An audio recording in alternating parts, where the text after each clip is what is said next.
Muy buenas noches a todos. Doctor Álvarez, ¿me escucha? Buenas noches, ¿cómo estás, Karen? ¿Cómo está, doctor? Qué gusto escucharlo. ¿Está activando su cámara? Sí, está activado, solo que está un poco oscuro. Buenas noches. Sí, está súper oscuro. Doctor, bueno, el día de hoy iniciamos el módulo 1 del Diplomado en Gestión Tributaria. Esta es la cuarta versión. El módulo 1 es Derecho Tributario, parte formal y Derecho Tributario. El docente es el doctor Milton Álvarez Laura, que es especialista en la materia. Por favor, les pido a los estudiantes si pueden conectar sus micrófonos para que el docente se pueda presentar y nos pueda comentar un poco de su vida profesional y académica, por favor. Bueno, muchas gracias, tengan todos buenas noches. Gracias, Karen, por la Licenciado, disculpe que le corte, perdón, doctor. A la alumna Tinini, que apague su micrófono, por favor. Sí, ella es la única que está con... Y Susana también. Susana, por favor, si apagan sus micrófonos para que lo podamos escuchar al doctor.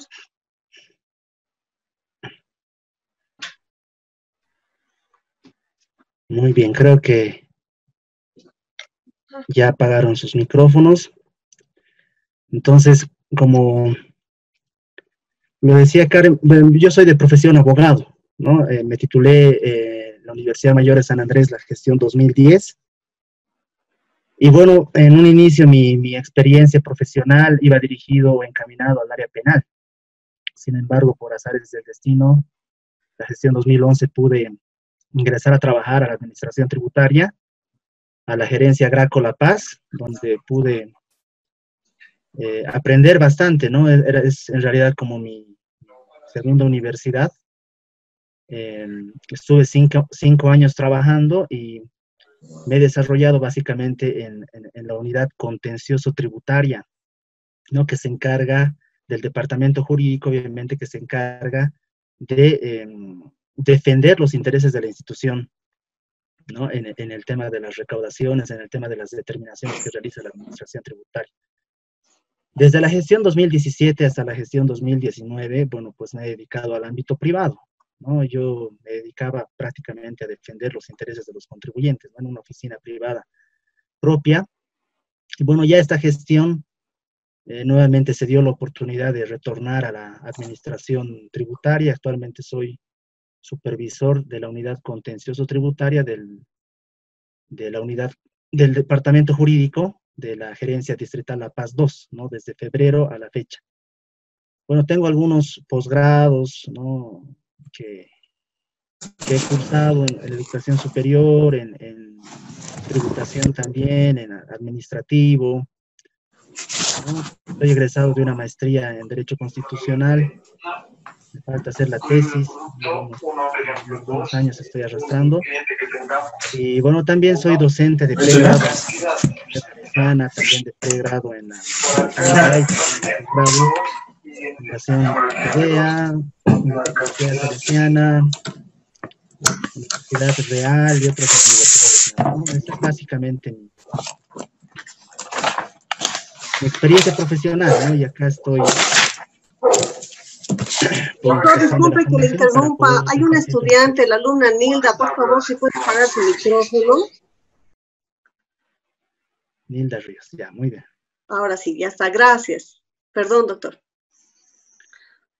Bueno, entonces con eso básicamente concluyo mi biografía, ¿no? Esa es la experiencia profesional que tengo y acá, bueno, pues voy a compartir varios aspectos respecto al módulo que me toca dictar. Gracias, doctor. Le agradezco mucho el haber aceptado la invitación de Fundación IDEA. Para nosotros es realmente es un gusto que usted esté como docente con nosotros por su amplia experiencia y también por su vocación de docencia, ¿no? Entonces yo lo dejo, cualquier cosa que necesite me escribe, porque por favor yo voy a desconectarme un momento, pero voy a estar pendiente de los estudiantes. Ya, muchas gracias. Gracias. Bueno, entonces, ya que me dejó, bueno, está Karen acá, primero voy a explicarles un poco respecto a lo que vamos a ver en este módulo Y después también les voy a ceder el micrófono para que ustedes puedan conversar, pueda conocerlos un poco mejor también a ustedes, ¿no? Esta modalidad de clases, obviamente, a muchas personas o para muchas personas es novedoso, incluyéndome, ¿no? Y bueno, pues tenemos que adecuarnos a las circunstancias que nos toca vivir durante esta pandemia, ¿no? Muy bien.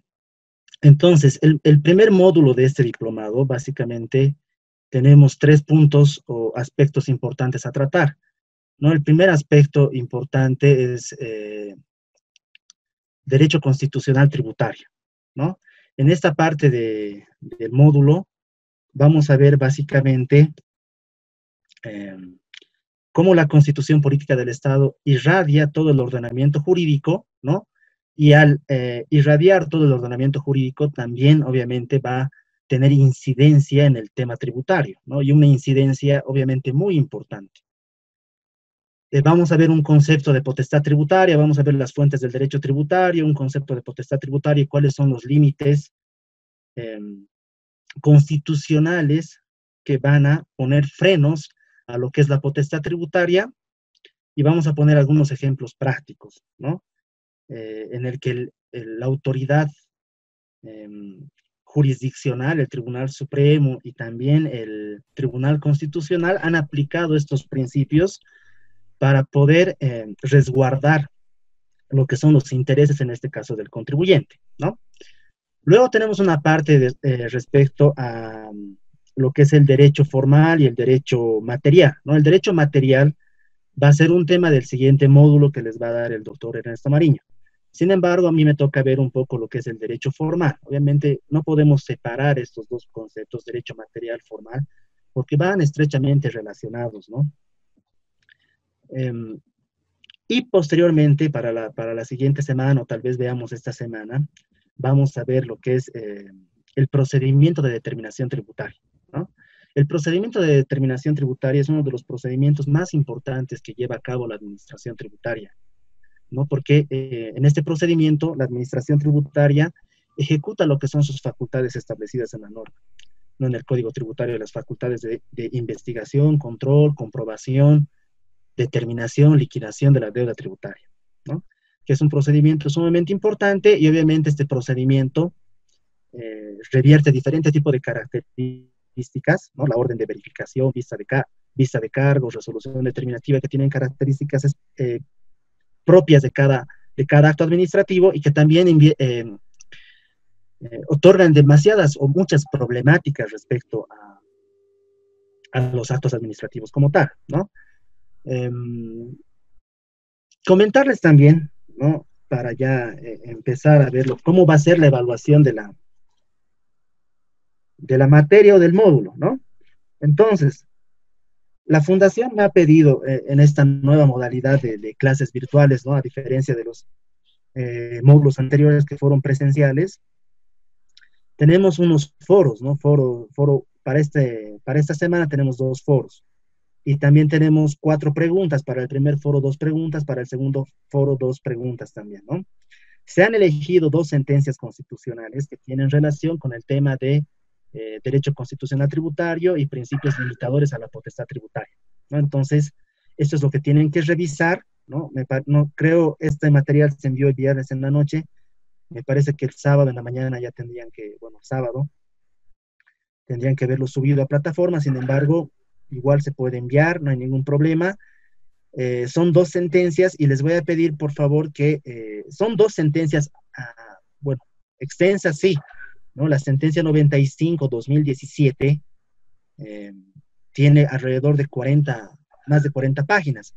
Sin embargo, yo necesito que lean desde la página 23, ¿no? La sentencia 95/2017 desde la página 23. Y tenemos otra sentencia constitucional, que es la sentencia 87, quebrado 2017, que tienen que leerla desde la página 17, ¿no? Desde estos puntos, números de página, obviamente ya se encuentra lo importante de la decisión del Tribunal Constitucional, ¿no? Más adelante vamos a explicar un poco respecto a la función que tiene el Tribunal Constitucional respecto a materia tributaria respecto al derecho constitucional tributario, ¿no? Pero tomen nota de estas páginas, por favor, para que puedan ingresar a verificar lo sustancial de estas sentencias que les va a servir para responder las preguntas que están formuladas en los foros, ¿no?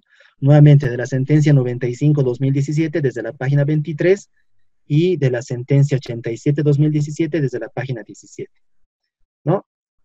Ahora, ¿cómo dividimos la nota? También es importante aclarar ahora, ¿no? Tenemos 4 foros, ¿no? Creo que es el foro, el día de mañana un foro, el jueves otro foro, el siguiente martes un foro, el tercer foro y el siguiente jueves el último foro, ¿no? Cada foro tienen preguntas que tienen que ustedes responder de acuerdo al material que tenemos, de acuerdo al avance de clases, ¿no? Las preguntas obviamente son pertinentes en función a la materia que se avanza. Cada foro tiene una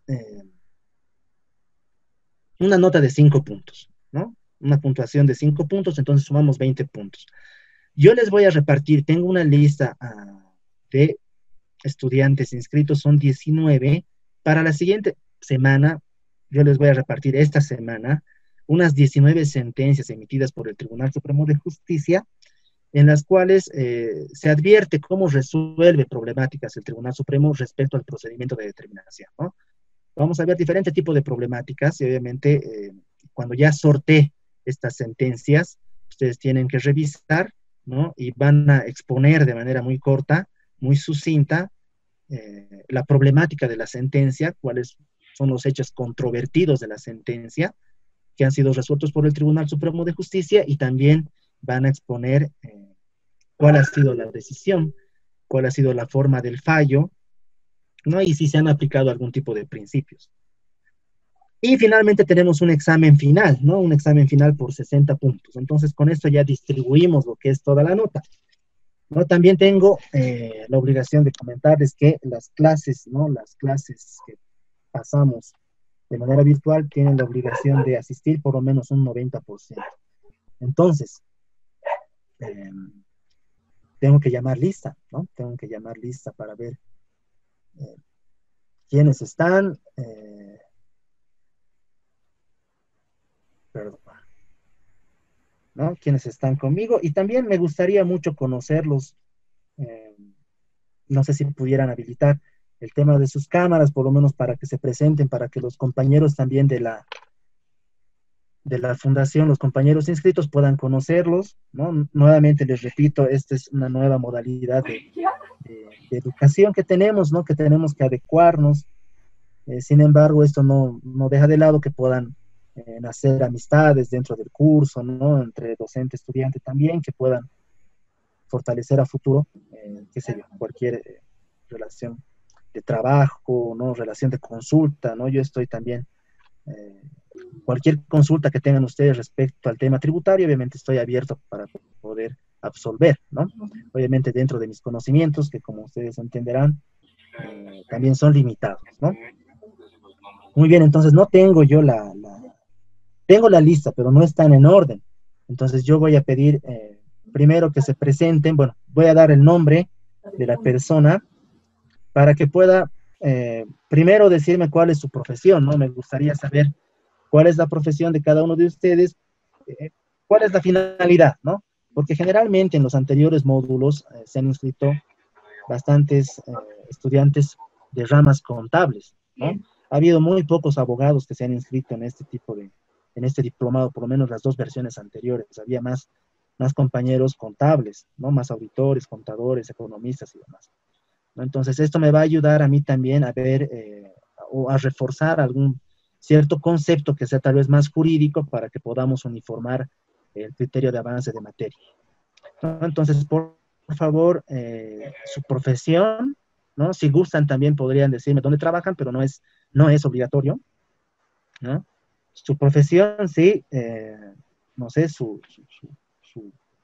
actual trabajo, y me interesaría saber cuál es la motivación que tuvieron ustedes para poder tomar este diplomado, y finalmente, ¿qué esperan del módulo, ¿no? Que les había comentado que tiene 3 ejes centrales: derecho constitucional tributario, el derecho formal, y la última parte que es la central, lo que es el procedimiento de determinación, y bueno, si tenemos tal vez algo más de tiempo, podríamos ver notificaciones y demás, ¿no?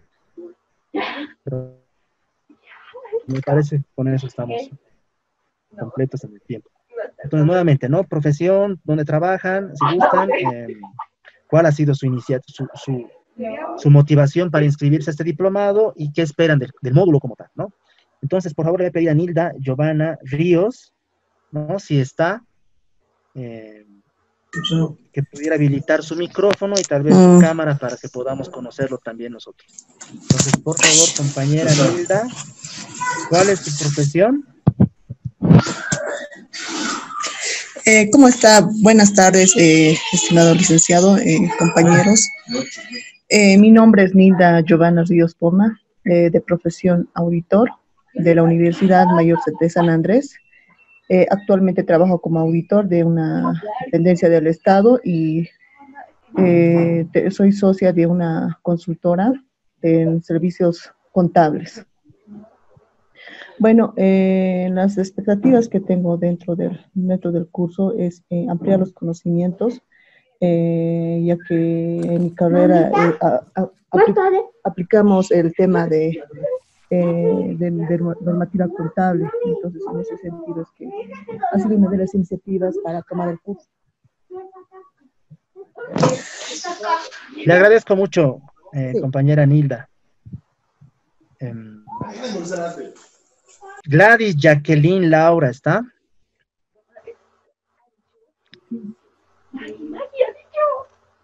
Buenas noches, licenciado.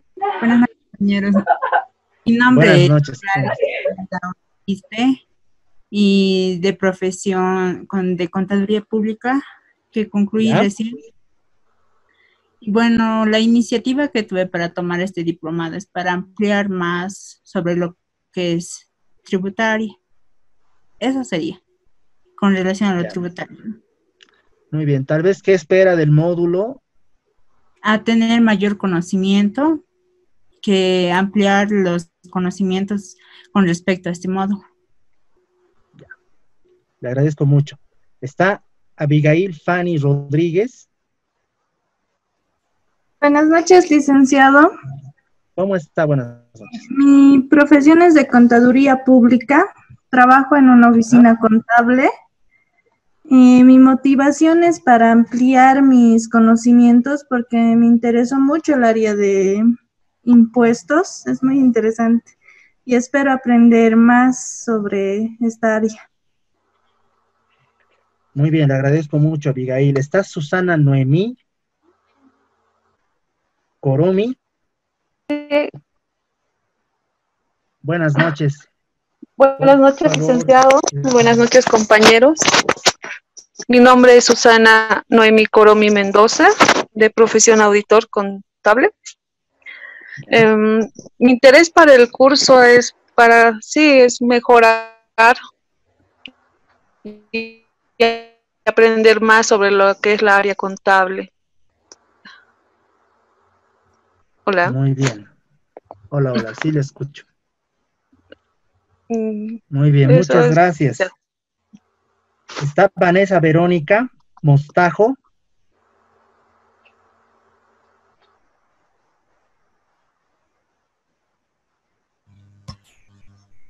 Buenas noches, licenciado. Soy de profesión administradora de empresas y mi motivación para entrar en el curso fue adquirir mayores conocimientos en el tema tributario. Mayores conocimientos. Muy bien, le agradezco. Está Claudia Mercedes Zuleta. Buenas noches, licenciado. Buenas noches, compañeros. Mi nombre es Claudia Mercedes Zuleta Quispe. Soy de la profesión licenciada en Contaduría Pública. Ya. Lo que me motiva es hacer de este diplomado es poder ampliar mis conocimientos, más que todo en el área tributaria, de que me gusta mucho y eso, poder ampliar, ¿no?, mis conocimientos. Muy bien, muchas gracias. Está Dalmín Tapia. Julio, levántate, nadie levanta. Anda, Julio César. Dalmín Tapia.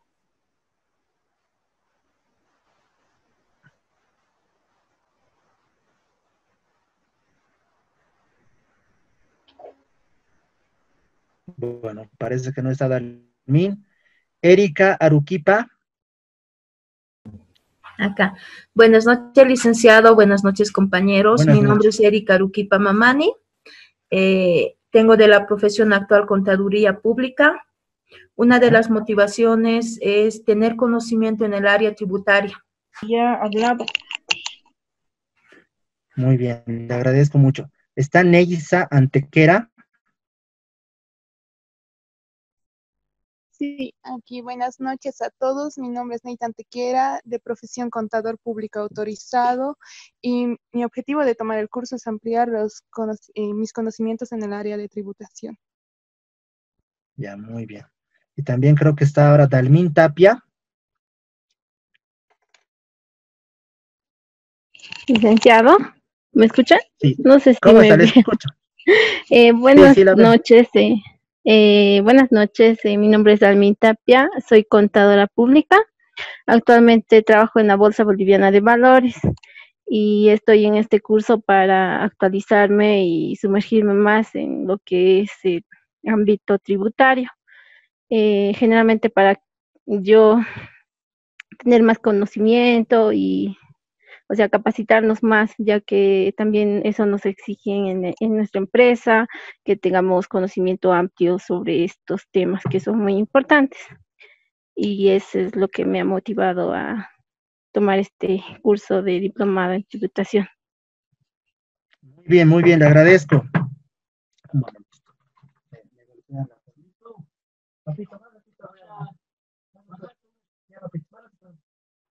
Más rato, más rato. Ya, más rato. Mil disculpas. Entonces estamos con Dalmín, ¿no? Dalmín Tapia. Está Roselín Tiñini. Buenas noches, licenciado. Buenas noches. Buenas noches. Mi nombre es Roselín Tiñini Tambo. Soy contador público y el motivo para registrarme en el diplomado era para ampliar mis conocimientos en el área tributaria. Muy bien, muchas gracias. Está Karen Alejandra Caiguaya. Sí, licenciado, buenas noches. Buenas noches. Por favor, si pudiera presentarse. Está bien, licenciado. Buenas noches, compañeros, perdón. Soy licenciada en Contaduría Pública y, bueno, lo que espero del diplomado en general es, ¿no?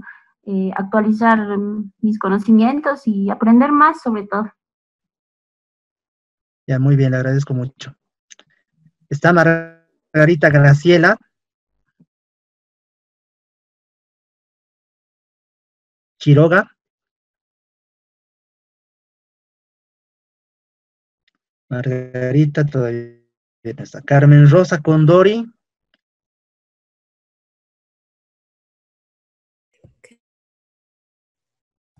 Aló, buenas noches. Mi Buenas nombre noches. es Carmen Rosa Condori Beria. Inicialmente disculparme por cómo estoy, les comento de que estoy delicada de salud. Sin embargo, estoy aquí presente. La motivación principal que he tenido para inscribirme al diplomado es ampliar los conocimientos para poder explotar, ¿no?, las capacidades y las habilidades con que uno se va formando día a día. Gracias. Muy bien, muchas gracias, Carmen Rosa, y obviamente mandar siempre las buenas vibras, buenas energías para que puedas recuperar de la enfermedad que tiene. Bueno, es el conocimiento de todos que el tema de la pandemia ha afectado muchos hogares, muchas familias y bueno, esperemos que todos nos lleguemos a recuperar, ¿no? En el caso particular, se ha suspendido una semana las clases precisamente porque estaba padeciendo coronavirus, ¿no? Mi familia entera hemos padecido, pero gracias a Dios también hemos salido adelante y estamos actualmente recuperándonos, ¿no? Ovidia Mercedes Quispe. Buenas noches, licenciado. Buenas noches, licenciado. Y buenas noches a todos. Mi nombre es Ovidia Mercedes. Soy licenciada en Contaduría Pública de la Universidad Mayor de San Andrés. Bueno, la motivación que me condujo a inscribirme en este diplomado es ampliar mis conocimientos, además actualizarme, porque claro, la parte tributaria está en constante actualización, entonces quería aprender más y estoy trabajando en una empresa de telecomunicaciones en el área tributaria, entonces por eso es que he decidido inscribirme en este diplomado. Muchas gracias. No, gracias a usted. Andrea Kenayata Chejo, ¿se encuentra? Sí, ¿Cómo está? buenas noches, licenciado. Buenas noches.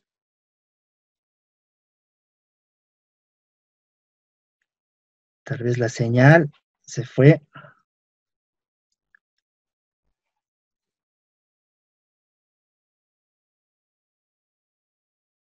Andrea, no la escuchamos.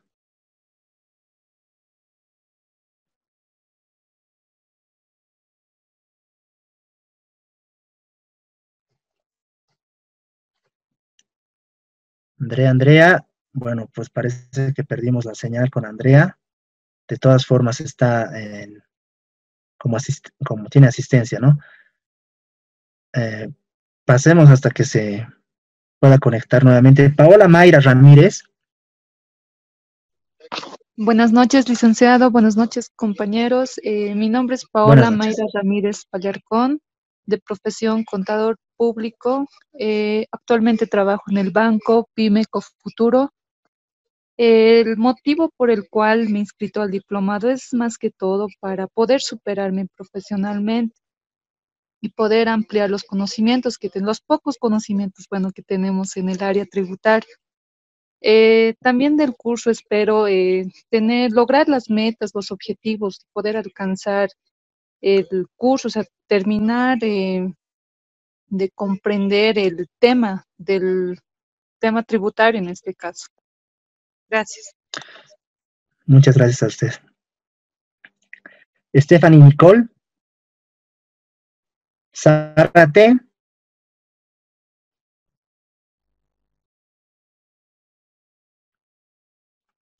Stephanie Nicole.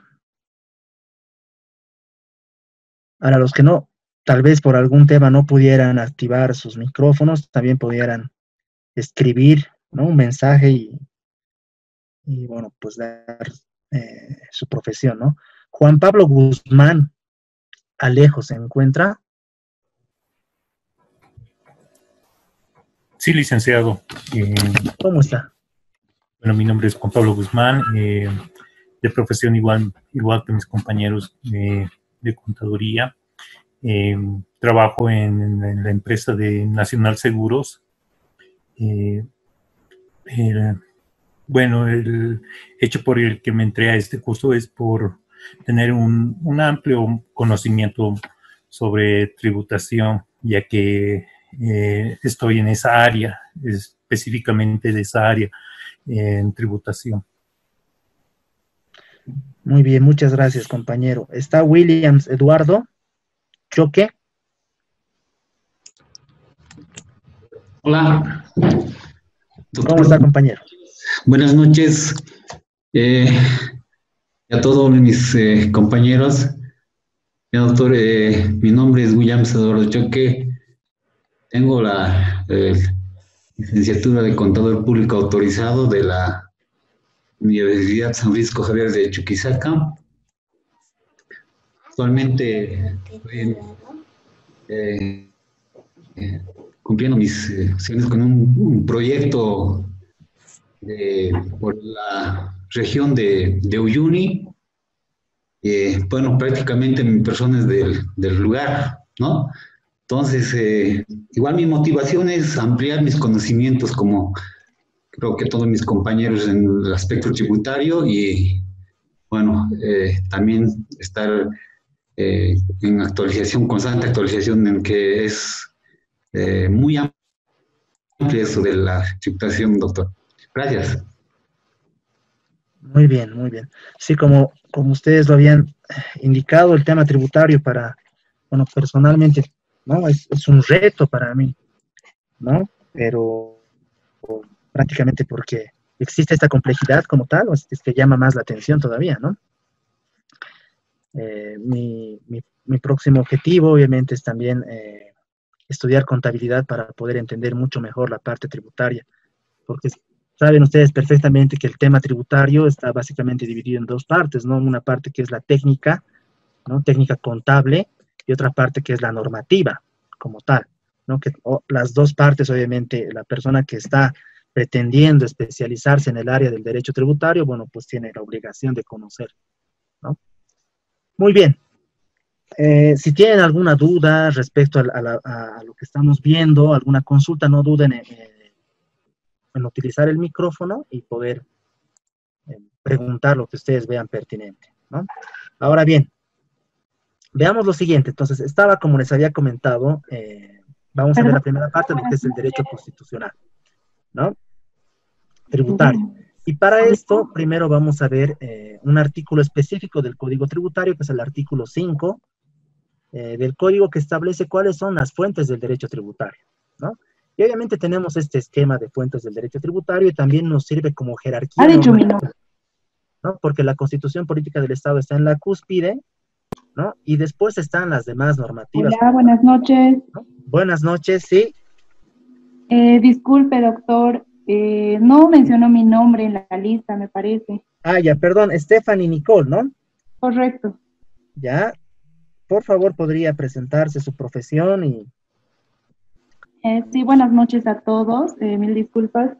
Mi nombre es Stephanie Nicole Zárate Ojeda,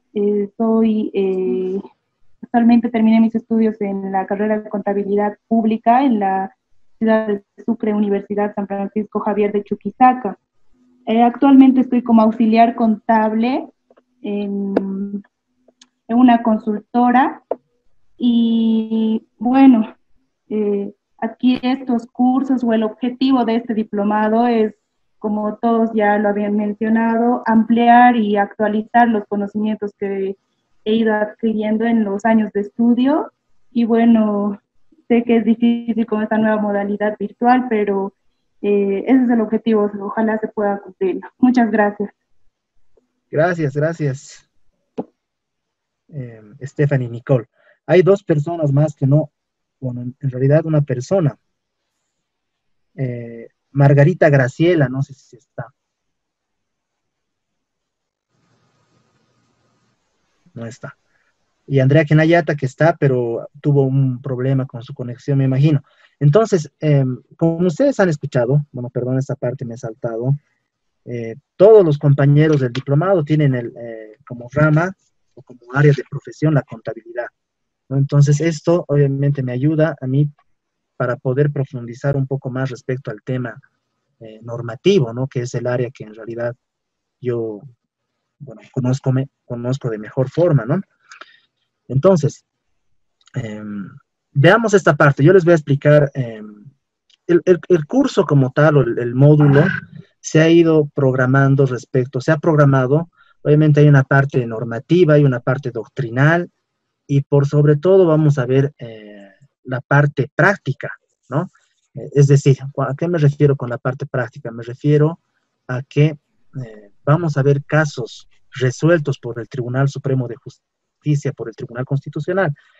Y bueno, dado el perfil de los compañeros, es mi obligación poder explicar un poco cuáles son las funciones que tiene el Tribunal Supremo de Justicia, el Tribunal Constitucional, y cuál es la pertinencia de revisar sentencias o de conocer sentencias del Tribunal Supremo y también del Tribunal Constitucional para poder comprender mejor esta materia, ¿no? Es importante, ¿no? Ya de hecho les digo que es importante que se conozca cómo el Tribunal Supremo de Justicia resuelve las problemáticas que tiene conocimiento, ¿no? La lógica es la siguiente. Cuando un contribuyente tiene algún tipo o cuando la administración tributaria, perdón, ya sea el Servicio de Impuestos, ya sea la Aduana Nacional de Bolivia, ya sea la Administración Tributaria Municipal, emite un acto administrativo, un procedimiento de determinación en contra del contribuyente y le establece deuda tributaria, le establece una sanción, o le emite un acto administrativo que no es conveniente para los intereses del contribuyente, el contribuyente, de acuerdo a la Constitución Política del Estado y las normas que rigen nuestro sistema normativo tributario, tiene la posibilidad de impugnar y de reclamar ante un tercero imparcial, ¿no? Producto de ese reclamo que realiza el contribuyente, bueno, pues van a va a haber diferentes tipos de resoluciones. Puede estar dentro de la problemática, podría ser el tercero imparcial, la autoridad de impugnación tributaria, o por otro lado podría ser el Tribunal Supremo de Justicia, ¿no? Entonces, las problemáticas, en derecho tributario se van reiterando en el tiempo, ¿no? Hay muy pocos casos que son novedosos. Generalmente se reitera, entonces ya existe una cierta línea o ciertos hechos fueron resueltos de determinada forma, ¿no? Y eso es importante conocer, porque si una persona, un profesional contador, un profesional abogado, conoce cuáles son los criterios del Tribunal Supremo de Justicia, del Tribunal Constitucional, obviamente ya podría adelantar un posible resultado, ¿no? Un posible, porque también las sentencias que emite el Tribunal Supremo de Justicia no son eternas en el tiempo, ¿no? Se van modificando, pero obviamente nos ayudan a entender de mejor forma la normativa tributaria y nuestra realidad, ¿no? Nuestra realidad tributaria. Bueno, entonces, veamos esta parte, ¿no? Fuentes del derecho tributario. Y acá, obviamente, vamos a desglosar esta parte, ¿no? Ustedes conocen que en esta pirámide, por ejemplo, en la Facultad de Derecho nos enseñan la pirámide de Kelsen, ¿no? Un autor doctrinario que establece por qué la Constitución Política del Estado está en la cúspide, ¿no?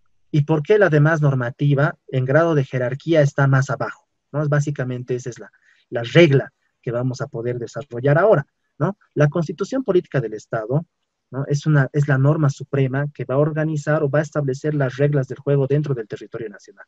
Por un lado va a establecer lo que es la parte estructural, ¿no? La estructura de poder dentro del Estado, los órganos de poder y las instituciones como tal, ¿no? Y por otro lado también va a establecer lo que son los derechos, garantías, principios, valores que rigen en el Estado. Entonces, por un lado tenemos una parte estructural, ¿no? Va a definir cuáles van a ser las entidades o las instituciones dentro del Estado, y por otro lado también va a definir lo que son los derechos, garantías de los que gozan la población, ¿no? Entonces, la Constitución Política del Estado, por esa razón, está en la cúspide, ¿no? Pero bueno, vamos a explicar un poco más esto. Los convenios y tratados internacionales en materia de derecho tributario también están debajo de la Constitución. Estos convenios y tratados internacionales, obviamente, tienen dos finalidades, ¿no? Veamos, por un lado, la finalidad de evitar la doble imposición fiscal, ¿no? Que se suscriben convenios y tratados internacionales, y por otro lado, también evitar lo que es la elusión fiscal, que haya fuga de capital, que los contribuyentes acá, a través de planeamiento tributario agresivo, decidan no pagar en territorio nacional y, qué sé yo, puedan depositar sus montos de dinero, puedan camuflar sus montos de dinero en diferentes territorios de baja o de nula tributación. Entonces, los convenios y tratados internacionales tienen esa función, ¿no? Por un lado, evitar la doble imposición, que ustedes lo van a ver en un módulo específico, creo que es el último módulo, ¿no? Y por otro lado, evitar la elusión fiscal, es decir, que los contribuyentes decidan no pagar a través de un planeamiento, obviamente, estratégico tributario como tal, ¿no? En segundo grado está el Código Tributario, en tercer grado está el Código Tributario, ¿no? Es decir, la Constitución Política del Estado primero establece la división de poderes, ¿no? Hay un principio constitucional sumamente importante que es el principio de separación de poderes, ¿no? El poder es uno solo, dicen, ¿no? Sin embargo, se divide, actualmente lo dividimos en 4, el órgano legislativo, el órgano ejecutivo, el órgano judicial y el órgano electoral. Dentro de estos 4 órganos, el órgano electoral, bueno, no tiene relevancia tributaria, ¿no? Sin embargo, los otros 3 órganos sí tienen bastante relevancia tributaria. Ya lo vamos a ir explicando. Pero bueno, el órgano legislativo tiene, obviamente, como competencia la emisión de normativa de alcance nacional, ¿no? Entonces acá tenemos que ver, el Código Tributario es una normativa marco que va a regular todo lo que es nuestro sistema tributario, ¿no? Va a establecer en los 5 títulos que tiene, va a establecer qué se va a entender por sujeto pasivo, qué se va a entender por sujeto activo, va a establecer cuál es la relación jurídico-tributaria, cómo nace la relación jurídico-tributaria, cuáles son los elementos de la relación jurídico-tributaria, hecho imponible, sujeto pasivo, base imponible, alícuota, el perfeccionamiento del hecho generador, la alícuota, el principio de territorialidad y demás, ¿no? va a establecer el procedimiento que se va a llevar a cabo para la determinación de los tributos, va a establecer el procedimiento sancionador, ¿no?, por el incumplimiento de obligaciones tributarias formales, y va a establecer los medios de impugnación tributaria que tiene el contribuyente para poder resguardar lo que son sus derechos y garantías, ¿no? Entonces, la Constitución Política del Estado establece un órgano competente específico, le otorga competencia para emitir leyes, ¿no? Y producto de esas leyes van a ser lo que es el Código Tributario, que es la norma marco del sistema tributario boliviano, que aplican todos los sujetos activos que tenemos, ¿no? Cuando me refiero a sujeto activo, nuevamente, hablamos del servicio de impuestos, hablamos de la administración tributaria, perdón, de la Aduana Nacional de Bolivia, la administración tributaria departamental y la administración tributaria municipal. Las leyes, ¿no? Acá vemos las leyes. ¿Qué otras leyes podrían ingresar dentro de la pirámide normativa, de esta jerarquía normativa o fuentes del derecho? Tenemos la ley 843 dentro del sistema tributario, ¿no?, que regula lo que es el IVA, el IT, el IUE, el RC-IVA, ¿no?, que son los impuestos principales que tenemos en nuestro sistema tributario. Además tenemos leyes, por ejemplo, la ley 154, de creación de impuestos. Esta ley 154 es una ley marco que va a establecer y regular lo que son la clasificación de impuestos, la creación de impuestos y va a asignar la competencia que tiene cada nivel de gobierno respecto a los impuestos. Esto también merece una aclaración. La Constitución Política del Estado, aparte de establecer lo que es la estructura de poder, las instituciones públicas, los órganos de poder, los 4 órganos de poder, ejecutivo, legislativo, judicial, electoral, establece la organización político-territorial, ¿no? A partir de la Constitución Política de la Gestión 2009, Bolivia es un Estado autonómico, ¿no? Y por autonomías, ¿qué entendemos? ¿No? Por autonomías entendemos los niveles de gobierno, ¿no? Tenemos 4 niveles de gobierno, 3 niveles de gobierno en realidad, ¿no? El nivel central, ¿no?, el nivel departamental, el nivel municipal, el nivel, la autonomía, perdón, originario campesina y la autonomía regional, ¿no?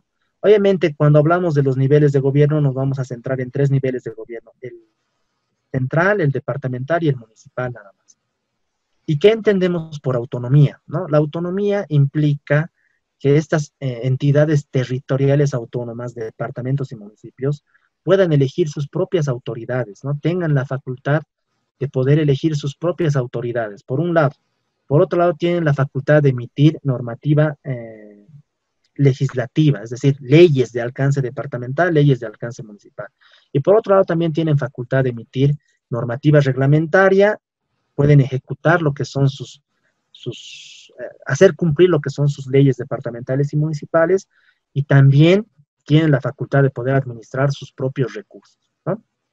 Entonces, acá vemos la Constitución que establece el esquema general, los convenios y tratados internacionales que tienen una finalidad y que también tienen que ser aprobados por la Asamblea Legislativa, por el órgano legislativo, el Código Tributario que va a establecer lo que es el sistema tributario en los niveles de gobierno como tal. Las leyes, tenemos una ley principal, la ley 843, la ley 154, ¿no?, que establece las competencias que tiene cada nivel de gobierno respecto a la creación de impuestos, ¿no? Ya en una de las sentencias constitucionales, ustedes van a ver la pertinencia de la ley 154 y cómo el Tribunal Constitucional verifica que las leyes que se van a emitir o que las leyes que va a emitir el nivel municipal de gobierno están conforme la Constitución Política del Estado, ¿no?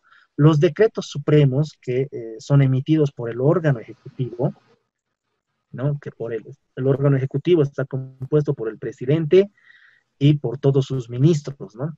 El decreto supremo como tal es una normativa reglamentaria que va a servir para aplicar la ley, ¿no? Y va a estar firmado por el presidente y por todos los ministros, ¿no? A diferencia, esto, ¿por qué hablamos o por qué se pone énfasis en todos los ministros? Porque las resoluciones supremas solamente son firmadas por el presidente, 2 o 3 ministros más, ¿no? Dependiendo cuál sea la regulación que se quiera establecer. Pero en cambio el decreto supremo van a ser todos los ministros. La resolución suprema van a ser simplemente 2 o 3 ministros relativos al área que se quiere regular, ¿no? Puede ser salud, puede ser infraestructura, caminos, qué sé yo, justicia y demás. Y los reglamentos, acá al final, son emitidos por las administraciones tributarias, ¿no? Las administraciones tributarias tienen facultad para emitir normativas reglamentarias, ¿no? En el caso del Servicio de Impuestos, la Aduana Nacional de Bolivia y la Administración Tributaria Municipal. La departamental actualmente no tiene mucha presencia, ¿no? Porque los niveles de gobierno, obviamente, hablamos de la gestión 2009 y para que se vayan a fortalecer e institucionalizar, qué sé yo, las competencias que tiene, pasa tiempo. Tengo entendido que en el Departamento de La Paz, sí, la Administración Tributaria Departamental ejecuta lo que son sus funciones que estaban antes arrogadas por el nivel central de gobierno, ¿no? Pero La Paz también es bueno, es como punta de bastión, ¿no? De acuerdo al nivel central, bueno, al eje central del territorio nacional, La Paz, Cochabamba, Santa Cruz siempre están innovando, aplicando de mejor manera las normas y demás, ¿no? Obviamente también por los ingresos tributarios que tienen, ¿no? Los ingresos tributarios de una entidad autonómica, ya sea departamento o municipio, va a permitir que puedan administrarse mejor, ¿no? La economía como tal. Los ingresos permiten que la autonomía como tal sea real, ¿no? Si un municipio, un departamento no tiene los ingresos suficientes, entonces su autonomía no va a ser relativa. Bueno, su autonomía no va a ser total, sino va a tener una autonomía relativa porque no va a tener los ingresos suficientes para poder ejecutar, qué sé yo, sus planes de gobierno, ¿no? La lógica acá también es la siguiente, ¿no? Un reglamento no puede ir en contra de una resolución suprema. Una resolución suprema no puede ir en contra de un decreto supremo. Un decreto supremo no puede ir en contra de la ley, ¿no? El Código Tributario es una ley también, ¿no?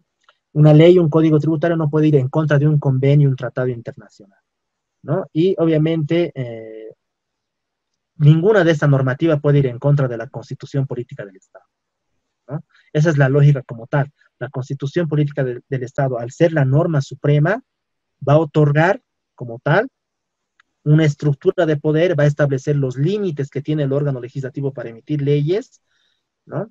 Y ninguna norma inferior puede ir en contra de lo establecido en la Constitución, ¿no? Esa es la regla como tal, ¿no? Ahora bien, en el ámbito práctico nos vamos a encontrar muchas veces con diferente tipo de situaciones que van a ir tal vez no en contra de la Constitución, ¿no? Tal vez, pero van a pretender regular algo que no está dentro de su alcance, ¿no? Y para esto obviamente les voy a poner un ejemplo. A ver si alguien, por favor, me pudiera decir cuáles son los requisitos para la apropiación del crédito fiscal de las facturas que declara un contribuyente, ¿no? Por favor, alguien que pueda participar, y también sí se va a ponderar, ¿no?, el tema de la participación.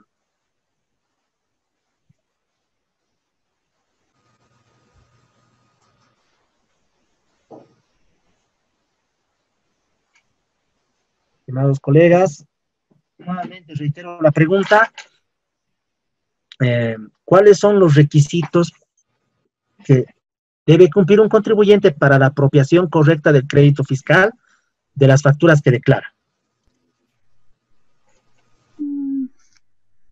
Bueno, buenas noches, Lisa. La apropiación, el requisito sería de que la factura esté emitido al nombre de la empresa y que esté regido al rubro que ejerce, si no mal me equivoco.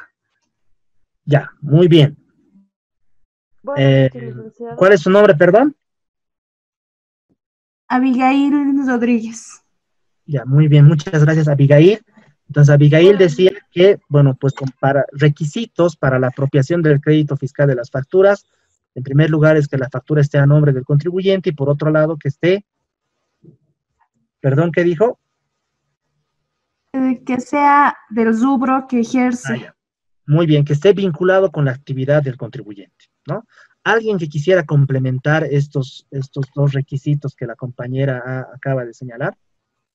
Yo, licenciado. Sí. Además de que esté correctamente el nombre de la empresa en la factura, también tiene que estar correctamente el número de NIT. ¿Ya? Y también el fecha límite de emisión que no pase de la fecha en que se está emitiendo la factura. Ya. Eso sería importante. Muy bien, muchas gracias. Ovidia, ¿no? Exacto. ¿Alguien más tal vez quisiera complementar la participación de sus compañeras, Ovidia? Doctor. Sí. Bueno, dentro de los requisitos también que el contribuyente porte la factura original. Ya, muy bien. La factura original, ¿no? Sí, el físico, ¿no? O sea, el físico Sí. original en este caso. Perfecto. Uno de los requisitos, sí. Muy bien. Entonces ya tenemos, en realidad, el desarrollo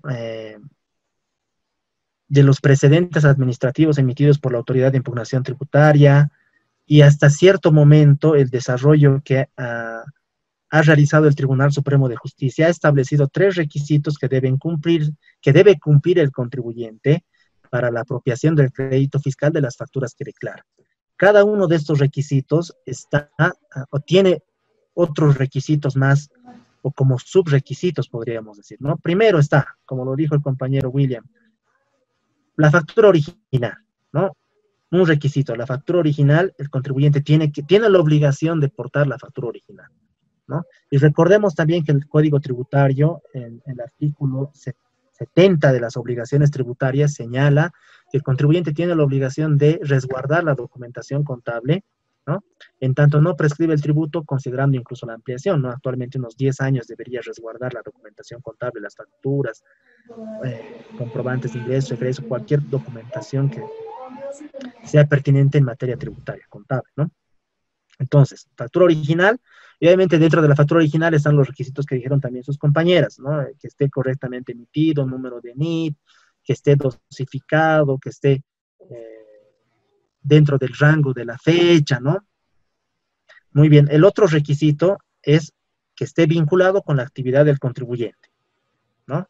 Cualquier factura que declare el contribuyente, ya en el caso del IVA, ¿no? No del RSIVA, tiene que estar vinculada con la actividad del contribuyente. Muy bien. Y el último requisito que nos faltaba mencionar es los medios de pago, ¿no? Los medios de pago. Y tendríamos que añadir lo que es la bancarización, ¿no? Porque a partir de los 50,000 bolivianos, cualquier tipo de compra que se realice tiene que estar respaldado por un comprobante bancario, ¿no? Ya sea una transferencia, ya sea un cheque y demás. Caso contrario, no se va a considerar como crédito fiscal. Pero las compras que se realicen menor a 50,000 bolivianos también tienen la obligación de estar respaldadas con documentación que acredite que efectivamente se realizó la transacción. ¿Por qué? Porque también recordemos que hay contribuyentes que se han creado, o como lo denomina la administración tributaria, empresas fantasma, que se dedican solamente a la venta o a la comercialización de facturas. Entonces, este requisito de los medios de pago, ¿no? Va a permitir a la administración tributaria verificar que el contribuyente efectivamente ha realizado la transacción y no es una simulación para apropiarse del crédito fiscal, ¿no? Entonces, ¿para qué les ponía este ejemplo? Para ver lo siguiente, ¿no? De los 3 requisitos que les había señalado, factura original, medios de pago y que esté vinculado con la actividad grabada, ¿cuál de esos 3 requisitos está establecido en la ley? Nuevamente. ¿El código? En el Código Tributario, en la ley, y cuál está establecido en un reglamento, ¿no? En la ley 843. Ya, muy bien. En la ley 843, de estos 3 requisitos, ¿cuáles están establecidos?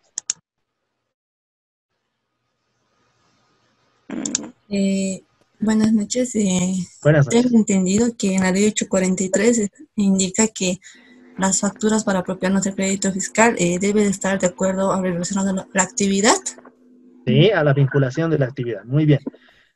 Y en los reglamentos estarían los 2 demás, que lleve el nombre de eso. Perfecto, ¿no? En la ley 843 efectivamente está la vinculación de la actividad grabada. En el Código Tributario está lo de los medios de pago, ¿no? Pero, ¿dónde está en el Código Tributario, en la ley 843 o en otra ley, que el contribuyente deba tener lo que es la factura original? ¿No? Entonces, obviamente esto nos han enseñado, ¿no? Se ha seguido la lógica de que debe existir 3 requisitos para la apropiación del crédito fiscal de las facturas, pero un requisito como tal está en un reglamento, no está en la RND 21 0021 16, ¿no? Entonces, en ese reglamento incluso está que la factura tiene que estar dosificada, que tiene que estar correctamente escrito. Bueno, los errores en la denominación, por ejemplo, Álvarez, que lo hagan con S, con B grande, no es motivo de depuración de la factura, pero el NIT incorrecto sí, ¿no? Entonces, acá la lógica es la siguiente, ¿no? Si seguimos el criterio de interpretación de las normas y jerarquía normativa, ¿no? Tendríamos que aplicar lo que es la ley, ¿no? Acá. Y la ley, el Código Tributario y la ley establecen dos requisitos. El último requisito está establecido, bueno, el requisito de la factura original está establecido en un reglamento. Entonces, ¿qué ha pasado con esta problemática? El contribuyente, dentro de un procedimiento de fiscalización, no tenía la factura original. No tenía la factura original para poder presentar a la administración tributaria, y producto de aquello la administración tributaria ha depurado esas facturas. Entonces, lo que el contribuyente hizo era obtener una copia, ¿no?, de la factura original, en este caso una fotocopia legalizada. ¿Y quién era el autorizado para legalizar esta factura? Bueno, en este caso era el proveedor, ¿no? El proveedor que tiene en su talonario la copia de la factura original. Entonces él era el autorizado para poder legalizar la factura como tal. Entonces el contribuyente presentó la fotocopia legalizada a la administración tributaria, y la administración tributaria estableció muy a rajatabla respecto a la interpretación de la norma: no se puede considerar la fotocopia legalizada de la factura, puesto que la normativa tributaria establece que tiene que cumplirse con los tres requisitos, ¿no? Factura original, medios de pago, y que esté vinculado con la actividad grabada. Obviamente esta problemática fue de conocimiento del Tribunal Supremo de Justicia, porque el contribuyente decía, bueno, pero es que yo no tengo la factura original, y el hecho de que haya extraviado la factura original no me podría impedir mi derecho al crédito fiscal, ¿no? Entonces, por eso también el contribuyente tomó la medida de poder presentar una fotocopia legalizada, ¿no? En ese sentido, el Tribunal Supremo de Justicia señaló y básicamente hizo el siguiente razonamiento, ¿no? De los tres requisitos, los requisitos como tal, de la vinculación con la actividad grabada y de los medios de pago, sí están establecidos en la ley, pero la factura original como tal no está establecido en un reglamento, y el reglamento como tal no puede ir añadiendo, ¿no?, requisitos que no estén establecidos en la ley. Entonces, bajo esa interpretación como tal, obviamente en un criterio de resguardo de los derechos del contribuyente, bueno, decidió levantar las observaciones y considerar el crédito fiscal de esas facturas, porque fueron presentadas en este caso en una fotocopia legalizada, y también se demostró que efectivamente se había realizado la transacción, pues habían los medios de pago, ¿no? Entonces, vamos a ver en el ámbito laboral, ustedes van a ver en muchas circunstancias que una normativa, un decreto supremo tal vez pretende ampliar un poco lo que es el alcance de la norma, pero recordemos lo siguiente: la Constitución como tal ya establece cuáles son los parámetros de la norma, ¿no? Ya establece cuál es la competencia que tiene el órgano legislativo para emitir la ley, y a través de un procedimiento también. No es cualquier órgano de poder, ¿no? Y no es a través de cualquier procedimiento. Y una vez que establece eso, que se emite la ley o el código tributario, en este caso el Código Tributario y las leyes también establecen parámetros y marcos normativos, ¿no? Entonces, la normativa que va a emitir, en este caso el órgano ejecutivo, el decreto supremo, resolución suprema, reglamentos, como en este caso la Administración Tributaria del Servicio de Impuestos Nacionales, que emite resoluciones normativas del directorio, no pueden ir en contra de lo que está establecido en la ley, y tampoco pueden ampliar, ¿no? Entonces, esa es la garantía que tenemos ahora, y esa es la garantía como tal que quiero explicarles como principio limitador a la potestad tributaria, ¿no? Veamos. Ahora, esta parte también me sirve para poder explicar por qué la Constitución Política del Estado está en la cúspide, ¿no? Y por qué la otra normativa no está por debajo, ¿no? Bueno, el Estado boliviano, al igual que cualquier otro Estado, ¿no?, hay un momento específico ¿no? Por lo menos en América Latina, en el que el Estado boliviano decide o se independiza, ¿no?, del yugo español, ¿no? Y al independizarse del yugo español, lo que hace es decidir, ¿no? Es decir, va a establecer o va a conformar un poder constituyente originario, es decir, una asamblea constituyente originaria de ciertas personas que van a representar a la población y van a establecer lo que son la estructura del órgano, las estructuras, las instituciones dentro del Estado, por un lado, y por otro lado van a establecer cuáles son los principios, derechos y garantías, ¿no? Porque si bien las instituciones del Estado tienen por finalidad satisfacer las necesidades de la población, porque para eso está el Estado, en muchas ocasiones el Estado puede cometer abusos, ¿no? Entonces, esos abusos también tienen que estar restringidos, ¿no? Tienen que haber instituciones que vayan a controlar que el Estado no cometa abusos. Entonces, al momento de la independencia del Estado boliviano, en 1826, 1825, se crea lo que es un poder constituyente originario, ¿no? Originario, ¿por qué? Porque antes no hay un poder anterior, no había un Estado como tal, ¿no? Entonces no existe un poder anterior, por eso es originario. Extraordinario porque solamente en el caso de la historia del Estado boliviano, al igual que otros estados, solamente va a haber uno, es único, ¿no? Supremo porque encima de este poder, de esta asamblea constituyente originaria, no hay otro poder, ¿no? Y directo porque proviene del pueblo, ¿no? El pueblo elige o eligió en su momento quiénes van a ser los miembros de la Asamblea Constituyente que van a redactar o conformar lo que es la Constitución Política del Estado. La Constitución Política del Estado es un pacto político entre gobernantes y gobernados, ¿no? ¿Quiénes van a gobernar y quiénes van a ser gobernados? Muy bien. Acá también es importante recordar un concepto básico de lo que es el Estado, ¿no? ¿Qué es el Estado como tal? El Estado es una organización jurídica, una organización política, una organización económica, una organización administrativa, una organización territorial, ¿no? El Estado es una organización como tal. Pero nadie ve al Estado, o sea, el Estado no se puede tocar. El Estado como tal es una organización, sí, pero aterriza o se materializa en instituciones públicas, ¿no? Aterrizamos en instituciones públicas. ¿Y cuál es la finalidad del Estado? ¿Cuál es la finalidad de las instituciones públicas? Es satisfacer necesidades de la población, ¿no? Entonces, obviamente, acá, cuando vemos un poder constituyente originario, ¿no? El poder constituyente originario va a definir lo que son las reglas del juego dentro del Estado nacional, ¿no? Ahora, la propia Constitución Política del Estado establece cuáles van a ser las modalidades de reforma de la Constitución, ¿no? Hay un poder constituyente originario único que ya nunca más lo vamos a tener, que fue en 1825, ¿no? A partir de la fundación del Estado boliviano, ¿no? Tenemos un poder constituyente reformador, que significa que la propia Constitución, al ser la norma suprema, no hay una norma de mayor jerarquía que la Constitución. La propia Constitución establece cuáles son los mecanismos para reformar la Constitución, ¿no? Entonces, recordemos actualmente, un ejemplo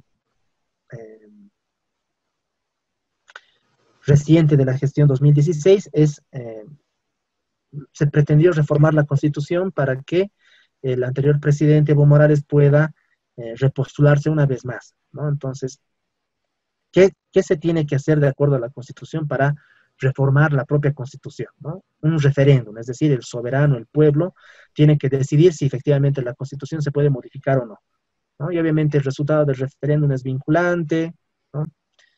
El 21F ganó por un porcentaje mayor al 50% que no se podía reformar la Constitución, y ha habido bastantes problemáticas el año pasado respecto a esto, ¿no? Muy bien, y tenemos un poder constituido, y el poder constituido van a ser los órganos de poder, ¿no? El legislativo, ejecutivo, judicial y electoral. Y esto tiene que ver con el principio de separación de poderes, ¿no? ¿Qué significa el principio de separación de poderes en esta parte, ¿no? Cada uno de los órganos tiene diferente tipo de competencias. El legislativo está compuesto por la Asamblea Legislativa, diputados, senadores. Su competencia es emitir leyes de alcance nacional. El Ejecutivo está compuesto por el presidente, ministros, ¿no? tiene por competencia hacer cumplir las leyes y dirigir lo que es el Estado. El judicial tiene por competencia, bueno, está constituido por magistrados, el Tribunal Supremo de Justicia, tribunales departamentales de justicia, jueces, ¿no?, en diferentes materias: civil, penal, tributario, constitucional y demás. ¿Qué función tienen? Administrar justicia. El órgano electoral, bueno, tiene pues por función, competencia, gestionar lo que son las elecciones nacionales, ¿no?, nacionales, subnacionales y demás. Obviamente el principio de separación de poderes señala lo siguiente, ¿no?, que un solo órgano de poder no puede captar lo que son las competencias de otros poderes, es decir, no puede haber un poder que sea mayor a otro poder, ¿no? Todos los poderes trabajan en coordinación, pero no en subordinación. Esa es la lógica y el sentido, ¿no?, de tener este principio de separación de poderes, que sean autoridades diferentes, que trabajen en coordinación, pero que no exista subordinación. Porque ¿qué pasaría, dice, ¿no?, en la doctrina, qué pasaría si un órgano de poder captara a los otros órganos de poder? Entonces ya habría abuso y arbitrariedades por parte del Estado.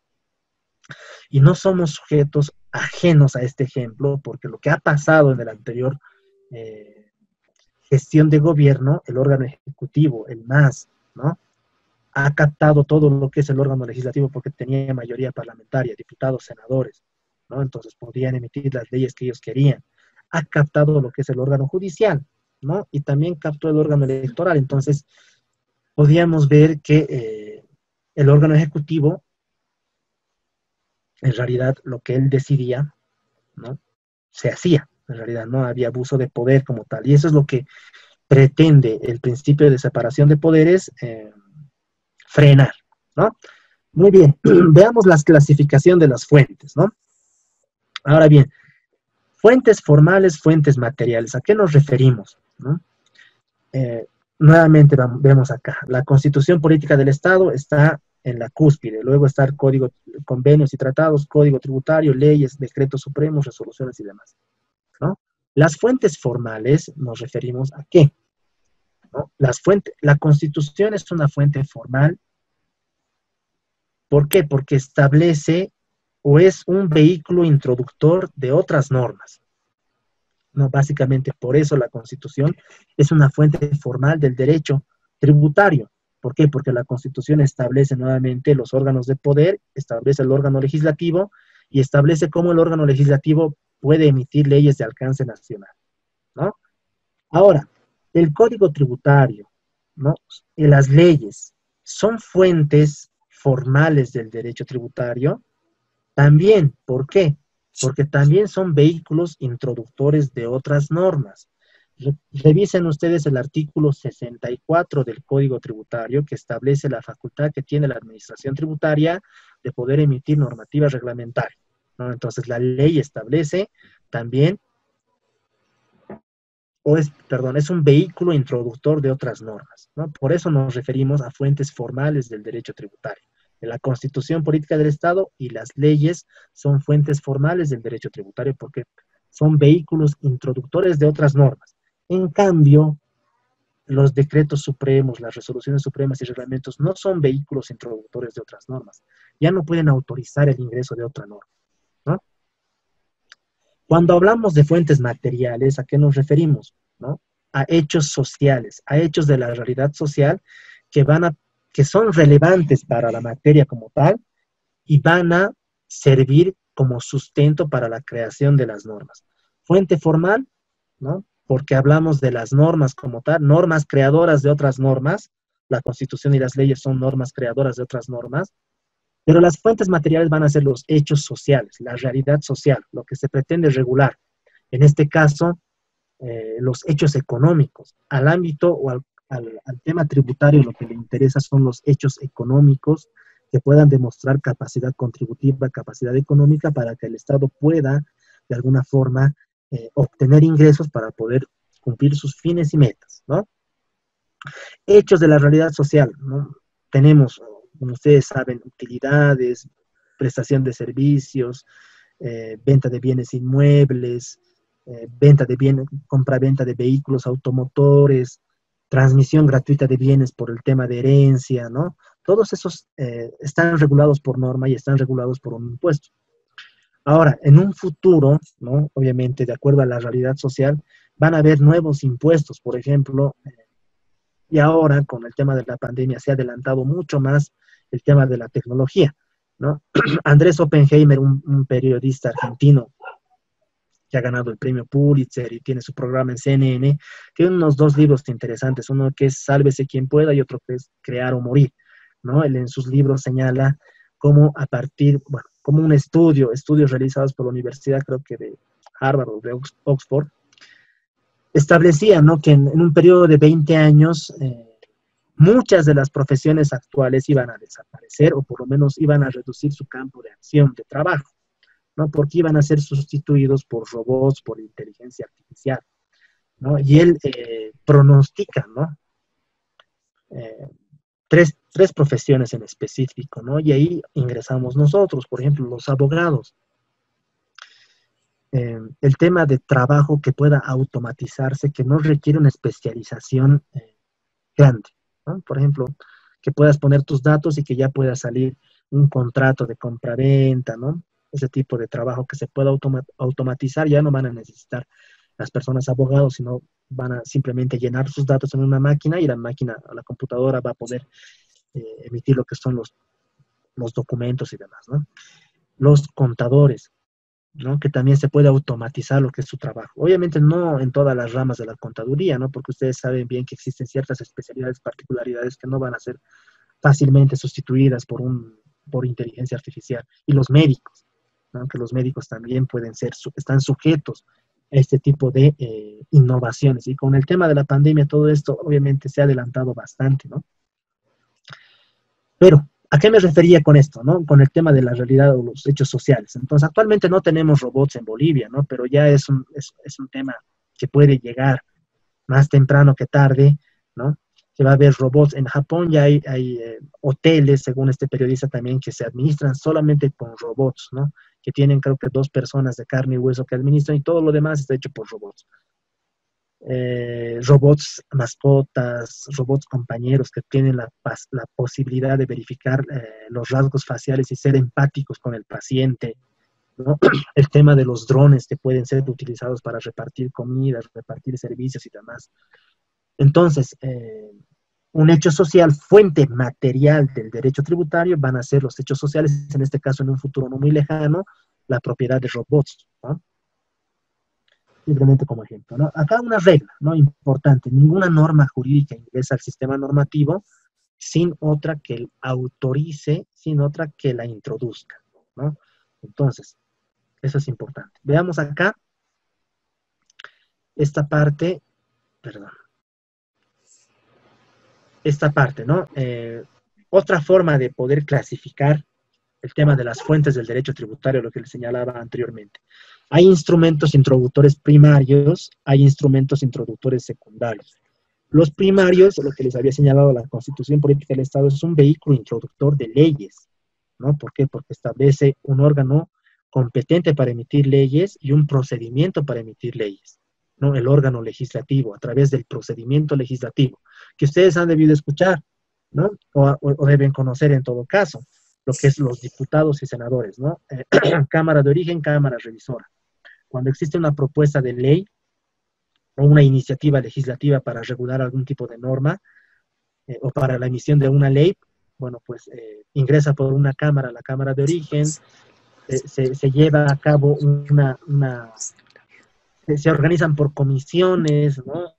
Grupos de trabajo, ellos hacen un proyecto de ley, ponen en consideración de la Cámara de Diputados, ellos levantan la mano, aprueban, una vez que aprueban remiten al órgano, a la Cámara revisora, en este caso la Cámara de Senadores, ellos también organizan su comisión, revisan y también, bueno, también pueden aprobar. Una vez que ya tienen aprobado el proyecto, se juntan las 2 cámaras y aprueban en pleno, ¿no? Levantan la mano 2/3 para aprobar la ley y una vez aprobado se sanciona. Una vez que se sanciona la ley, lo que hacen es mandar al órgano ejecutivo para que el presidente o la presidenta pueda promulgar la ley y una vez promulgada lo que es la ley, obviamente ya surte los efectos jurídicos respectivos, siempre para hechos futuros, no para hechos pasados, ¿no?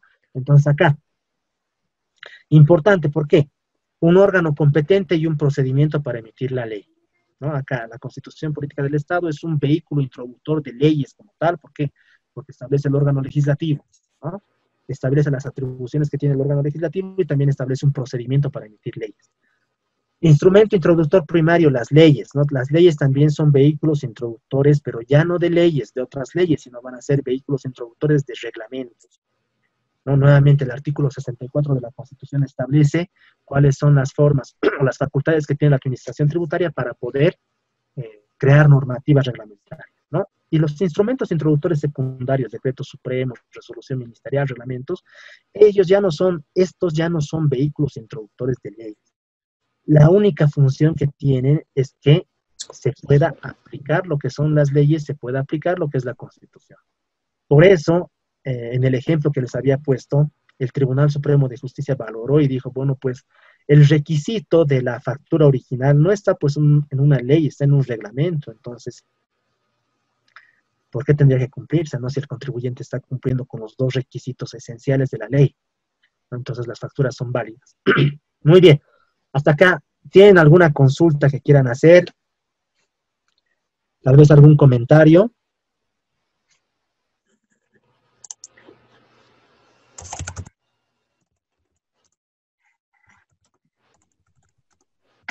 Estimados compañeros.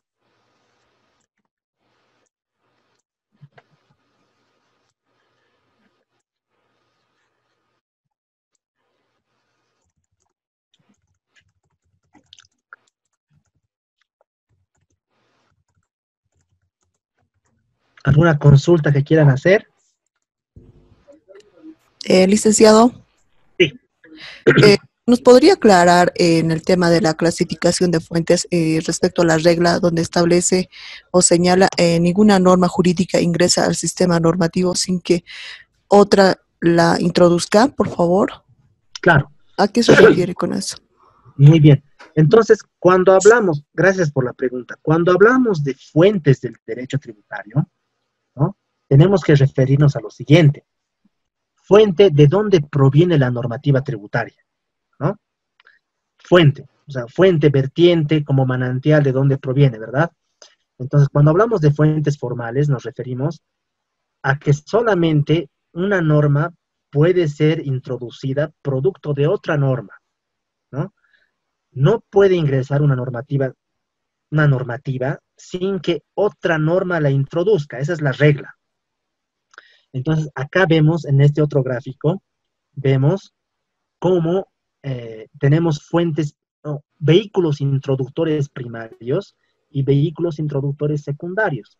La Constitución Política del Estado, ¿no?, es la principal fuente del derecho tributario. ¿Por qué? Porque es un vehículo introductor de leyes, ¿no? La Constitución, nuevamente, establece los órganos de poder, establece el órgano legislativo y le otorga competencias. ¿Qué competencia? De emitir leyes. ¿A través de qué? A través de un procedimiento, ¿no? Ahora, obviamente esto también tiene otro respaldo doctrinal.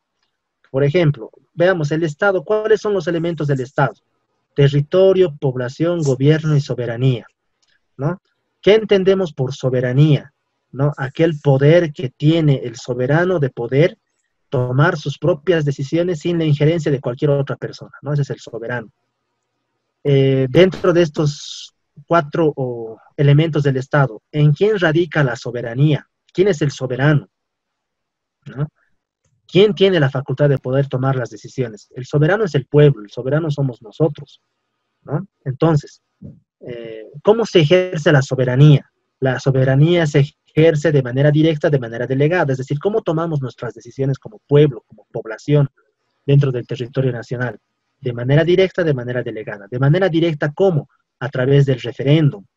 De manera directa, ¿cómo? A través del cabildo, ¿no? De los cabildos que hubo el año pasado en Santa Cruz, Cochabamba, La Paz y demás, ¿no? Reunión de personas que toman decisiones. El soberano toma las decisiones, ¿no? ¿Y cómo se ejerce la soberanía de manera delegada? A través de la elección de las autoridades. ¿no? A través de la elección del presidente, vicepresidente, a través de la elección, en este caso, de los diputados y senadores. Entonces, la Constitución, volviendo a la pregunta, fuente formal, ¿no? Son normas que son vehículos introductores de otras normas, es decir, establecen el procedimiento para que se pueda crear otras normas. Por eso hablamos de fuentes del derecho, de dónde proviene el derecho, ¿no? Ninguna norma jurídica ingresa al sistema normativo sin otra que la introduzca. Nuevamente acá, la Constitución Política del Estado es la norma suprema, no hay una norma que esté por encima de la Constitución, y la Constitución establece un órgano específico para emitir leyes y un procedimiento. El órgano legislativo tiene competencia para emitir leyes y hay un procedimiento que les acabo de comentar, que es el procedimiento legislativo, Cámara de Origen, Cámara de Senadores, levantan la mano, lo que hacen nuestros diputados y senadores, ¿no? Entonces la Constitución es una fuente primaria. ¿Por qué? Porque es un vehículo introductor de leyes, ¿no? Cuando hablamos de leyes nos referimos al órgano legislativo.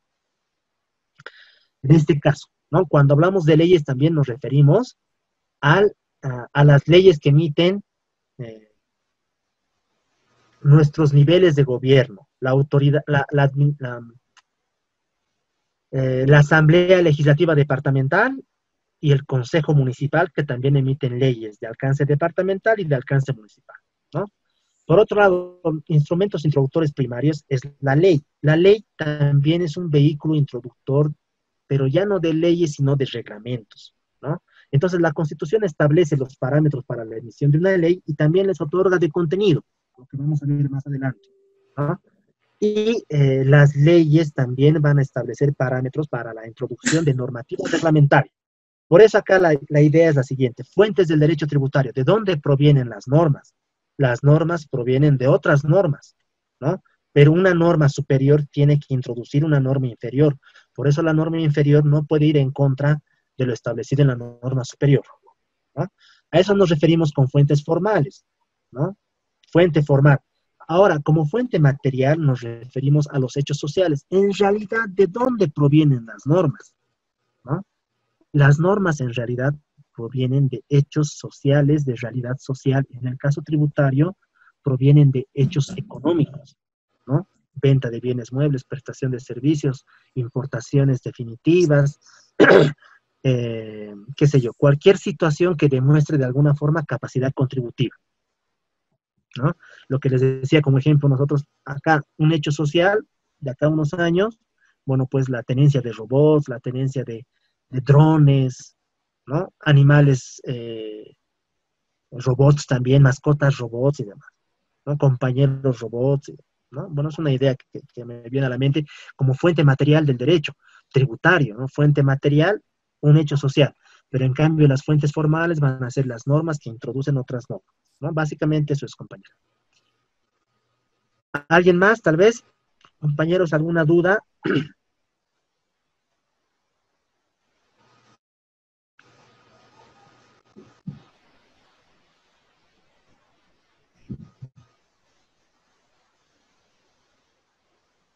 Muy bien, entonces ya para terminar, ya son las 9 prácticamente. Elise, una consultita más. Sí. Conforme a la explicación, entonces se podría entender que las leyes, bueno, en el caso de las leyes, se puede emitir N decretos reglamentarios para modificar o anular o adicionar. ¿A eso se refiere con lo que he explicado anteriormente? No. Solamente, bueno, en el caso de las leyes tenemos un vínculo introductor, ¿no es cierto?, que son los reglamentos. Yo entiendo por reglamentos los decretos reglamentarios que salen, yo entiendo eso, ¿no es cierto?, o tiene que salir reglamentos específicos como secundarios, los que establece dentro de la diapositiva. Ya. Sí. Entonces, retomamos a lo que es la pirámide anterior. Acá vemos el artículo 5 del Código Tributario, ¿no? La Constitución, las leyes, los códigos, está establecido en una jerarquía o en un orden específico, ¿no? Obviamente esta jerarquía normativa es básicamente lo mismo que esto, ¿no? Pero ya le estamos dando una interpretación no diferente, sino ya estamos interpretando o desglosando lo que es la jerarquía normativa. Cuando hablamos, la Constitución es un vehículo introductor de leyes, ¿no? Las leyes son vehículos introductores de normativas reglamentarias. Recuerden el artículo 64 del Código Tributario que establece que la Administración Tributaria puede emitir reglamentos para el cumplimiento de la ley, ¿no? Entonces, estos son instrumentos nada más.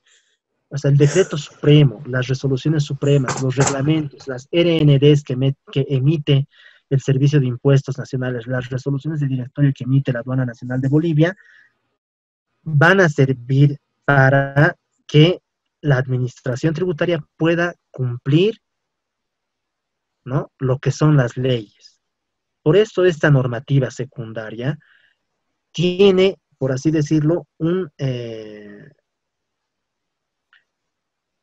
una regulación negativa, o sea, no puede ir en contra de lo dispuesto por la ley, ¿no? No puede establecer o regular situaciones que no están establecidas en la ley, porque la ley es como su armazón o como su cuadrado o como su marco, ¿no? El marco normativo como tal, por el cual se va a poder regular, ¿no? Entonces, un reglamento no puede ir en contra, no puede establecer disposiciones que vayan en contra de la ley o en todo caso no puede ampliar el contenido de la ley, ¿no? Recuerden ustedes el ejemplo que hemos puesto, la factura original, ¿de dónde viene ese requisito? ¿Bien, está establecido en la ley? No, está establecido en un reglamento. Entonces, ¿por qué el reglamento, por qué la administración tributaria se ha dado la tarea de ampliar, ¿no?, los requisitos? Entonces, por eso el Tribunal Supremo de Justicia, verificando esta jerarquía normativa, dice, no, o sea, no es correcto que la administración tributaria haya decidido ampliar. Entonces, lo que nos corresponde a nosotros aplicar va a ser la ley y no el reglamento, ¿no? Bueno, entonces espero haber respondido la consulta. ¿Alguien más, tal vez?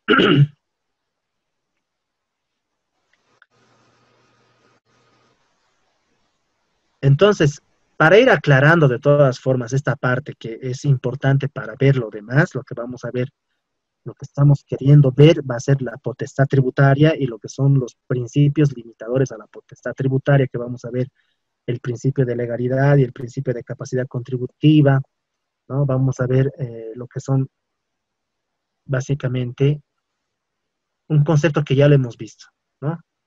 No hay tributo sin ley previa que lo establezca, ¿no? Básicamente esa es la regla.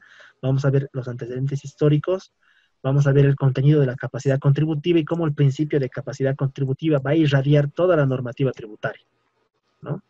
Solo los tributos buscan, o el legislador tiene que establecer leyes que tengan de respaldo manifestaciones de capacidad contributiva, ¿no? Riqueza solamente va a poder establecer. En esas situaciones lo que es leyes tributarias como tal, ¿no? O impuestos, que es lo propio son impuestos, no tanto tasas, ni patentes, ni contribuciones especiales. Bueno, entonces hasta acá vamos a quedar. El día de mañana, bueno, tienen que ingresar a ver lo que es el foro, y en el foro tienen dos preguntas, ¿no? ¿Por qué la Constitución Política del Estado es la principal fuente del derecho tributario? ¿No? En nuestro sistema tributario boliviano, ¿cómo considera que se aplica el principio de capacidad contributiva? De algunos ejemplos. Esto, bueno, no lo hemos avanzado todavía, ¿no? Pero, bueno, pues, básicamente la regla es la siguiente, ¿no? Capacidad contributiva. Los indicadores de capacidad contributiva van a ser la renta, ¿no? El ingreso como tal, renta o ingreso, en este caso los ejemplos más claros, la renta o ingreso producto de personas naturales va a ser el RSIVA, renta o ingreso de personas jurídicas y profesionales independientes, el IUE, el patrimonio, renta o ingreso producto de cualquier tipo de actividad, sueldo, salario, inversiones de capital, ¿no? Patrimonio, el impuesto a la propiedad de bienes inmuebles, impuesto a la propiedad de vehículos y el consumo, ¿no? Cualquier persona que demuestra consumo también demuestra capacidad contributiva. Demuestra que tiene dinero para poder consumir, ¿no? Y ¿qué impuestos tenemos? El IVA, el impuesto al consumo específico, el impuesto a las salidas exteriores, el impuesto al juego, ¿no? Entonces, en base, por favor, a esto y a lo que también ustedes puedan investigar respecto al principio de capacidad contributiva, respondan el día de mañana lo que son las dos consultas. Y también, bueno, está en la página que tienen ustedes estas dos sentencias del tribunal. Pueden ver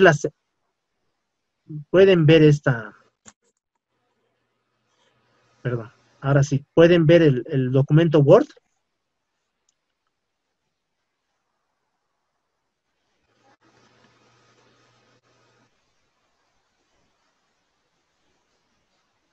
Compañeros, ¿pueden ver el documento Word? Sí, licenciado, se puede visualizar. Ya, muy bien. Entonces, para el día de mañana, les recuerdo el tema de la calificación, ¿no? Los foros, cada foro tiene una ponderación de 5 puntos, ¿no? Acá la primera pregunta es lo que hemos ido viendo, hemos tratado de explicar en esta primera clase, por qué la Constitución es la principal fuente del derecho tributario, y el otro, ¿no? En nuestro sistema tributario boliviano, ¿cómo considera que se aplica el principio de capacidad contributiva? Y les acabo de explicar o ver en la diapositiva que los indicadores de capacidad contributiva son renta o ingreso, patrimonio y consumo, ¿no? En el foro 2 están revisada la sentencia 95-2017 de 6 de diciembre de 2017, cuáles fueron los principales argumentos para declarar la inconstitucionalidad de la ley de juegos. Revisada la sentencia 87-2017, cuáles fueron los principales argumentos para que el Tribunal Constitucional declare la inconstitucionalidad de la ley municipal autonómica. Bueno, esto les voy a explicar un poco mejor el día miércoles también. De todas formas, nuevamente les repito, la sentencia 95 tiene 40 y tantas páginas. A mí me interesa que vean desde la página, que lean y revisen desde la página 23. Y para esta otra, a mí me interesa que revisen desde la página 17. Entonces ya se reduce mucho el contenido que tienen que ver, ¿no? Obviamente considerando que muchos trabajan y que tienen otros tipos de actividades también, que es prudente considerar respecto a la realidad que tiene cada estudiante, ¿no? Y el tiempo limitado que también tenemos. Muy bien, hasta acá nos quedamos. ¿Alguna consulta que tengan que hacer? Vamos a entrar los juegos.